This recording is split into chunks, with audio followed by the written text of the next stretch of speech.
Okay, music producers, let's be honest. At the start of this new year, did you make a New Year's resolution? Fam, bruh, new year, new me. I know I just started making beats last week, but I don't know. I think this the year I'm gonna produce Drake's whole album. You feel me? Yeah, so see, the goal right now is 1 million beats in 6 months. No, I don't got no beat store, and if so, did you keep that New Year's resolution or no? I mean, if you didn't, it's cool. You're not alone. Research shows that most people abandon their New Year's resolutions by the second month of the year, which is why I don't really believe in New Year's resolutions. Most times they're these overhyped predictions about what's gonna happen in the new year without a solid reason why we want it to happen or even how it's gonna happen. Instead, I believe in MTG, what I like to call minor tweaks to greatness. And today, I want to break down 10 minor tweaks that I've made so far this year that are not only easy to follow, but have made me a significantly better music producer in a short period of time. Tweak number 1, I modernized my 808 sounds. One thing they don't tell you about when you finally find your sound as a producer, it becomes really easy to get stubborn about your sound selection. That was me with 808s. And in the name of my own self-righteous creative freedom, I rebelled against whatever 808 sounds were hot at the moment. Zaytoven 808, Spins 808, I was like, nah. And that was a bad move. Tweak number 2, I forced myself to start using claps instead of snares in my beats. This won't sound like a big deal to most unless you really understand just how stubborn I was about not using claps in my beats. You know, I always felt like claps were just way too soft for hard beats, and they couldn't really match the fullness of a snare. And I still don't. But I like the bounce that it creates, and I also like the focus that it puts on other sounds in the beat. Tweak number 3, I favorited my favorite preset sounds. Before the year started, I spent about a week previewing every single sound in my favorite VSTs and favoriting the presets that I liked the most. And yes, that includes all 14,000 presets within Omnisphere, all with the sole purpose of taking all that guesswork out of the beat making process. And I gotta admit, I'm making beats faster than I ever did before. Tweak number 4, I spend about 30 minutes a day practicing piano skills. Carving out time to learn how to play the piano has always been a challenge for me. But thanks to a program called Melodics, I've been able to pace myself one scale at a time. Tweak number 5, I finally organized my Windows desktop.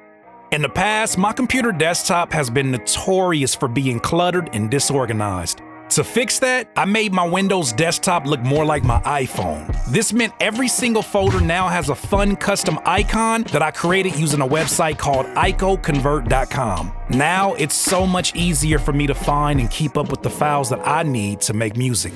Tweak number 6, I like to play music now before I make music. Before I start a session, I spend about 30 minutes playing instrumentals from other music producers on shuffle. I do this specifically on Amazon Music, which has a fire station called Just Beats that plays nothing but hip-hop and genre-bending instrumentals from around the world. This station is filled with so much endless inspiration that it sparks a lot of great ideas before I cook up. And that's one reason why I like Amazon Music, which, by the way, is sponsoring today's video. Amazon Music is a music streaming platform and online store with over 75 million songs. Besides being able to download the actual MP3s of every song that I purchase on Amazon Music, their station feature is also one of the few streaming platforms that legit plays music from independent producers that I've never heard, along with producers I do know. So if you're interested in signing up to Amazon Music, use my custom link getamazonmusic.com/Curtis King. All right, back to the list. Tweak number 7 that I made this year. I spend more time on music and a lot less time on social media. Every December, I take a hiatus from social media to focus on planning and preparing for the new year. But after my last break, I never really came back.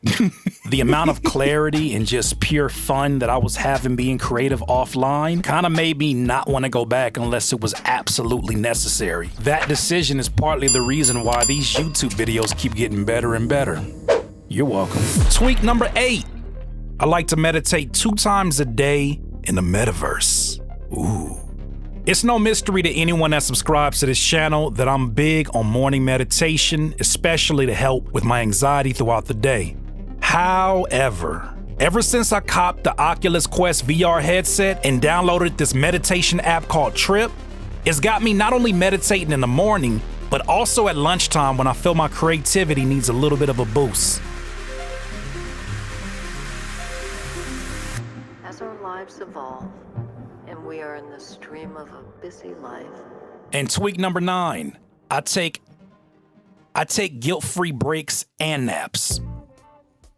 Grown naps. I used to be such a workaholic that I would feel actual guilt anytime I would take a break for too long. Keep in mind, I felt like this for years, and it finally caught up with me in 2021 when it landed me in the hospital. So this year, I've been taking my sweet time. Taking my time to work on music, taking my time to take breaks, and especially taking time to recharge my body. Xbox gamer tag Curtis King. Because if I truly believe that I will accomplish my goals like I say I will, what's the rush? We only have one body, and it's always keeping count of how we treat it. And finally, tweak number 10, I started going back outside.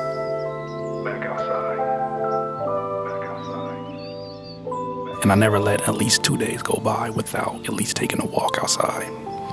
So much of the work we do is locked away in our studios with little to no sunlight. And no wonder so many producers are introverted. But you'd be surprised what a little bit of fresh air can do for your beats. Try it. Hey, by the way, what are some major tweaks or changes that you made this year as a producer? Leave them down below in the comments. I would love to hear.